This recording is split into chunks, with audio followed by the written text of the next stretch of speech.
वाहिनी। सुरुवात करूयात आजच्या बातमीपत्राला, पण त्याआधी पाहूयात काही महत्त्वाच्या घडामोडी। न्यू इंग्लिश स्कूल देवघर मध्ये विद्यार्थी अचानक बेशुद्ध, मुख्याध्यापकांनी फेटाळला बेशुद्ध पडल्याचा दावा। विद्यमान पालकमंत्री तथा राज्याचे उद्योग मंत्री उदय सामंत यांनी भरला उमेदवारी अर्ज। डंपरचे चाक डोक्यावरून गेल्याने दुचाकीवरील दोघे जण ठार, रत्नागिरीतील घटना। खेड शहरातील मध्यवर्ती भागात भर दिवसा चोरी, ऍक्टिवाच्या डिक्कीतून पैसे चोरीला सीसीटीव्ही कॅमेऱ्यात घटना कैद। आणि महाराष्ट्रात पैशाचा पूर, 24 तासात 52 कोटीची मालमत्ता जप्त, मुख्य निवडणूक अधिकारी कार्यालयाने दिली माहिती। आणि आता बातमीपत्राच्या सुरुवातीलाच खेड तालुक्यातून खळबळजनक घटना समोर आहे। खेड तालुक्यातील न्यू इंग्लिश स्कूल देवघर मध्ये गुरुवारी दुपारी एक विचित्र घटना घडली। शाळेत शिकणारे 4 विद्यार्थी अचानक बेशुद्ध पडले। यामध्ये 3 मुलींसह एका मुलाचा समावेश असून या चौघांनाही शाळेच्या मुख्याध्यापकांनी एका खासगी गाडीतून कळंबणी उपजिल्हा रुग्णालयात उपचारासाठी दाखल केलं।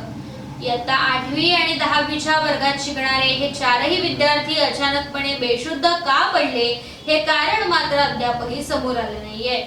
याबाबत शाळा प्रशासनाशी संपर्क साधला असता न्यू इंग्लिश स्कूल देवघरचे मुख्याध्यापक पाटील यांनी शाळेतील मुले बेशुद्ध पडली नसून त्यांना चक्कर आली असल्याचं कारण पुढे केलं। मात्र केवळ चक्कर आल्यामुळे कळंबणी उपजिल्हा रुग्णालयात त्यांना आणलं गेलं का?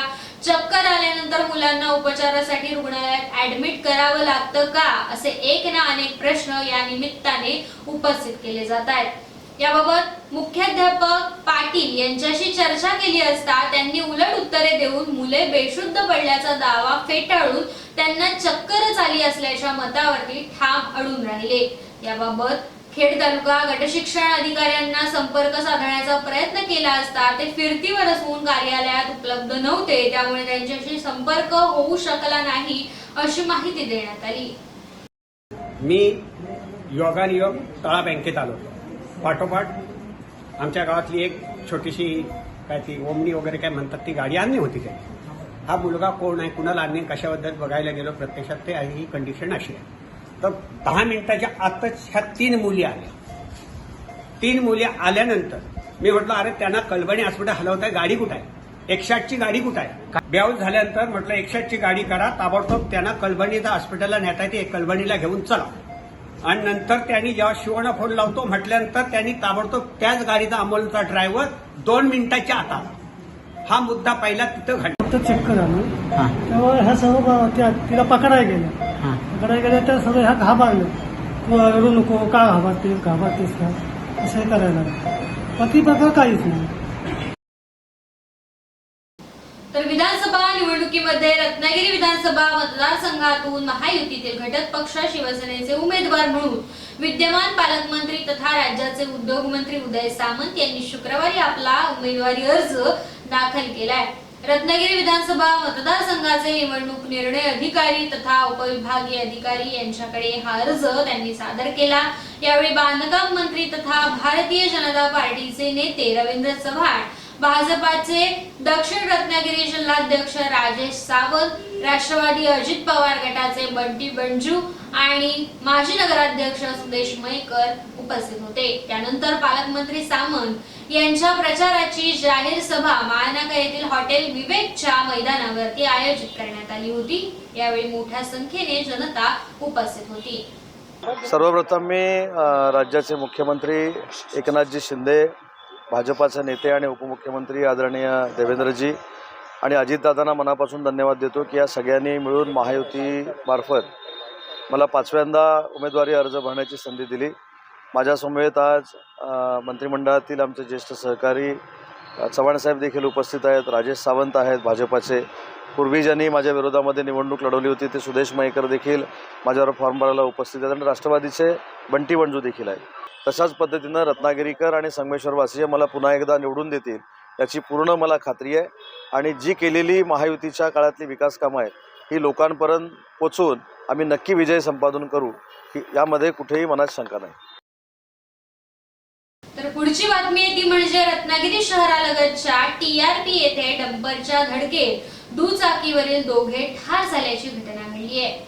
आज सकाळी 9:30 वाजण्याच्या सुमारास ही घटना घडली. मुक्तेश्वर ठीक, वय वर्ष 59, राहणार विमानतळ प्रशांत नगर रत्नागिरी. राघू धुरी, वय वर्ष 69, साईनगर, राहणार रत्नागिरी अशी ठार झालेल्या दोघांची नावे आहेत. दोघेही महावितरणचे कर्मचारी होते. त्यातील राघू धुरी हे निवृत्त झाले. कुवारबावकडून रत्नागिरीच्या दिशेने डंपर चालक येत होता. त्याच वेळी मारुती मंदिर वरून कुवारबावच्या दिशेने दुचाकीस्वार चालले होते. टीआरपी साई एजन्सी स्टॉप जवळ दुचाकी आली असता दुचाकी घसरून डंपरच्या खाली गेल्याने डंपरचे चाक मुक्तेश्वर ठीक आणि राघू धुरी यांच्या डोक्यावरून गेले. यात दोघेही जागीच ठार झाले. अपघाताची माहिती मिळताच पोलीस घटनास्थळी दाखल झाले. दोघांनाही रुग्णालयात दाखल करण्यात आलं. त्यांच्या नातेवाईकांना याची खबर देण्यात आली. नातेवाईक सिव्हिल हॉस्पिटलमध्ये दाखल झाले. त्यांनी ओळख पटवण्याचं काम नंतर सुरू झालं आणि पुढील तपास आता पोलीस करतायत. रत्नागिरी जिल्ह्यातील खेड शहरामधील मध्यवर्ती भागात असणाऱ्या आणि पोलीस ठाण्यापासून हाकेच्या अंतरावर असणाऱ्या भाऊसाहेब पाटणे व्यापारी संकुलाच्या समोर दुचाकी ऍक्टिवा उभी करून शहरातील पिग्मी व्यावसायिक संकुलात गेले असताना एका अज्ञात चोराने ऍक्टिवाचे लॉक मोठ्या शिताफीने उघडून गाडीच्या डिक्कीत असणारी पैशाची बॅग चोरी केल्याची घटना समोर आली आहे. त्यामुळे खेड शहरात आता खळबळ उडाली. ही घटना सीसीटीव्ही कॅमेऱ्यात कैद झाली आहे. खेड शहरातील अमेय पाटणे हे पिग्मी गोळा करण्याचं काम करतात. नेहमीप्रमाणे गुरुवारी त्यांनी त्यांच्या शहरामध्ये असलेल्या पिग्मी धारकांकडून पिग्मी गोळा केली आणि दुपारी 4 वाजण्याच्या सुमारास गोळा केलेले पैसे आपल्या दुचाकीच्या डिक्कीत ठेवून ते नगरपालिकेच्या भाऊसाहेब पाटणे व्यापारी संकुलात आत गेले. यावेळी त्यांनी आपली दुचाकी व्यापारी संकुलाच्या बाहेर उभी करून काही कामानिमित्त आत गेले असताना एका अज्ञात इसमाने त्यांच्या पाठीमागे येऊन सर्वप्रथम आतमध्ये जाऊन पाहणी केली आणि बाहेर येऊन त्यांच्या दुचाकीवरती बसून दुचाकीच्या चावीसोबत छेडछाड केली आणि अखेर मोठ्या शिताफीने डिक्कीची सीट उघडून ऍक्टिवाची सीट उचलून मग पैशाची बॅग ते घेऊन पसार झाला. सीसीटीव्ही मध्ये समोर आलेल्या माहितीनुसार या अज्ञात चोरासोबत कोणीतरी अन्य व्यक्ती देखील सहभागी असल्याचं दिसून आलंय. चोरी केल्यानंतर काही अंतर त्या व्यक्तीने पायी चालून नंतर दुचाकीवरून पळ काढला. वळूयात पुढच्या बातमीकडे.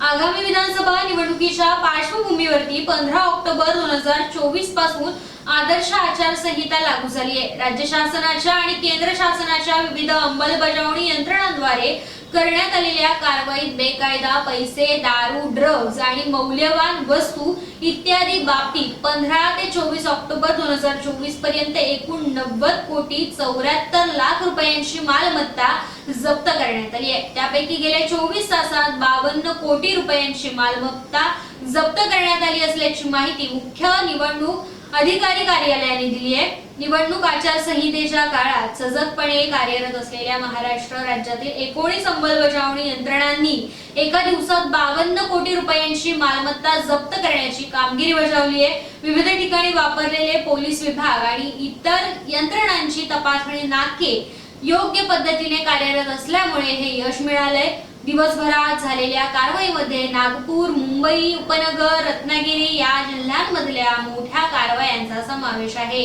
प्रत्येक प्रकरणाचे मागील धागेदोरे तपास काढून गुन्ह्याचे साखळी मोडून आदेश निवडणूक आयोगाने हे काम केलंय. तरी मतदारांना आचारसंहिता भंगाचा प्रकार आढळल्यास आयोगाच्या सिव्हिल ऍप वरती तक्रार करता येणार आहे. या तक्रारीची माहिती सर्व अंमलबजावणी यंत्रणांना दिली जात असल्याने आवश्यक ठिकाणी जप्तीची कारवाई केली जाते. धनशक्तीचा वापर करून मतदारांना प्रलोभन दाखवणाऱ्यांना लगाम घालण्यासाठी आयकर विभाग देखील आता पुढे सरसावलाय. राज्यात सुरू असलेल्या विधानसभा निवडणुकांच्या काळात धनशक्तीचा गैरवापर रोखण्याच्या उद्देशाने प्राप्तिकर विभागाने मुंबई इथे नियंत्रण कक्षाची स्थापना केली. हा नियंत्रण कक्ष आठवड्याचे 7ही दिवस 24 तास सुरू असणार आहे. या नियंत्रण कक्षाकडे नागरिक 180 221 510 या टोल फ्री क्रमांकावर अथवा 89 76 17 62 76 आणि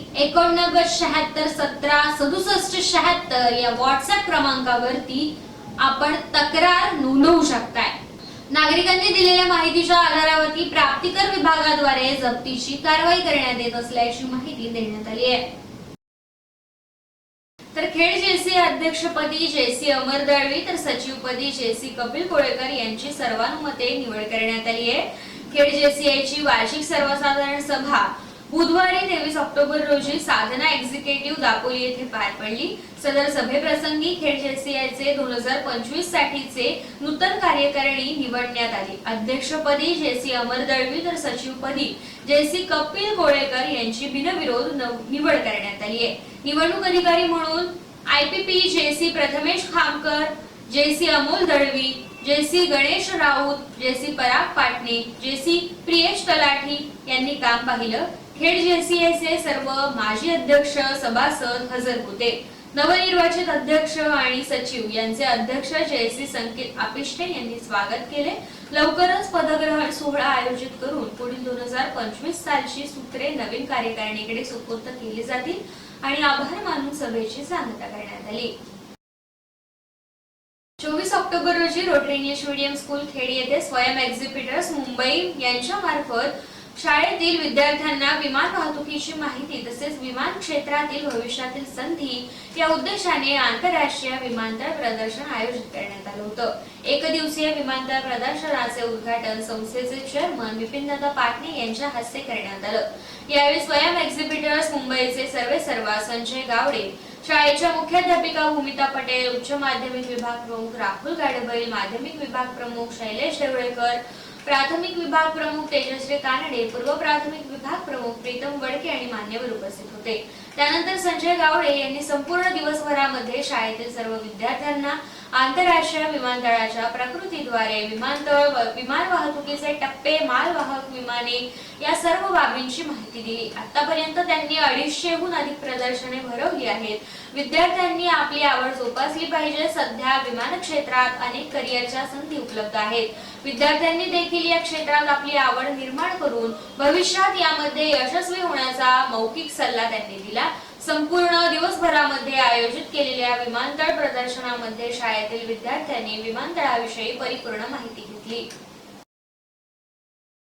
तर rotary English medium school Khed मध्ये महाराजा प्रतिष्ठान खेड तर्फे इतिहासकालीन शस्त्र प्रदर्शन आयोजित करण्यात आलं होतं. 24 ऑक्टोबर 2024 रोजी रोटरी इंग्लिश मीडियम स्कूल येथे महाराजा प्रतिष्ठान खेड यांच्या संयुक्त विद्यमाने शिवशंभू विचार मंच यांच्यातर्फे शस्त्र प्रदर्शन उद्घाटन सोहळा संपन्न झाला. सदरच्या शस्त्र प्रदर्शन उद्घाटन प्रसंगी शिवशंभू विचार मंच मुंबई विभागाचे प्रमुख प्रमोद कोकाटे, शिवशंभू विचार मंच ठाणे विभागाचे प्रमुख पंकज भोसले, वैद्यकीय अधिकारी डॉक्टर परेश मळणगावकर, प्रशांत वैद्य, डॉक्टर सिद्धेश शिकले, शिवशंभू विचार मंचचे सर्व सदस्य, शाळेच्या मुख्याध्यापिका भूमिता पटेल, माध्यमिक विभाग प्रमुख शैलेश देवळेकर, प्राथमिक विभाग प्रमुख तेजश्री कानडे, पूर्व प्राथमिक विभाग प्रमुख प्रीतम वडके हे उपस्थित होते.